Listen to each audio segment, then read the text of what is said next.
आकाशराव. नुसतं आकाश बोललात तरी चालेल.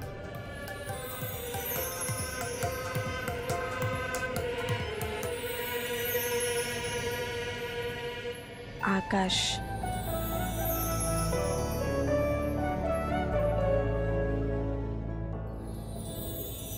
थँक्यू. का? मी खरंच कधी विचार नव्हता केला की तुमच्यासारखं कोणीतरी माझ्या आयुष्यात येईल.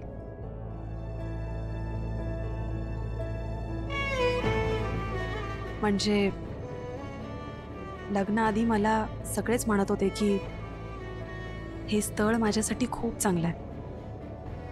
बनी आणि मी आम्ही दोघेही खूप लकी आहोत. माझ्याच मनात थोडी शंका होती, पण आता ती पूर्णपणे फिटलीये.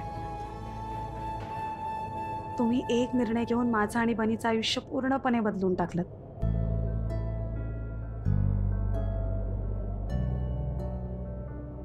आपल्या मनाचा विचार करणारा साथीदार मिळाला ना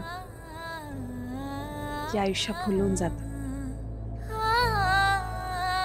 माझी आता काहीच तक्रार नाहीये. तुमचे उपकार कसे फेडू मी मला नाही कळत आहे.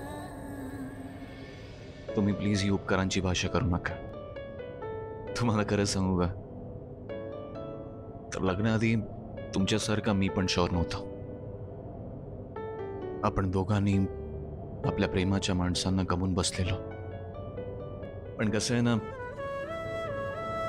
एका बाबाला जेवढे कष्ट पडतात त्याच्या 100 पट जास्त कष्ट एकट्या आईला पडतात.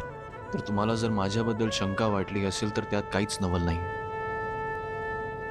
इनफॅक्ट म्हणूनच मला घाई करायची नव्हती.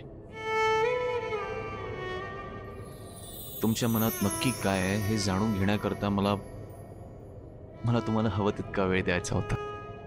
खूपच वेळ लावला ना मी. रडारड केली.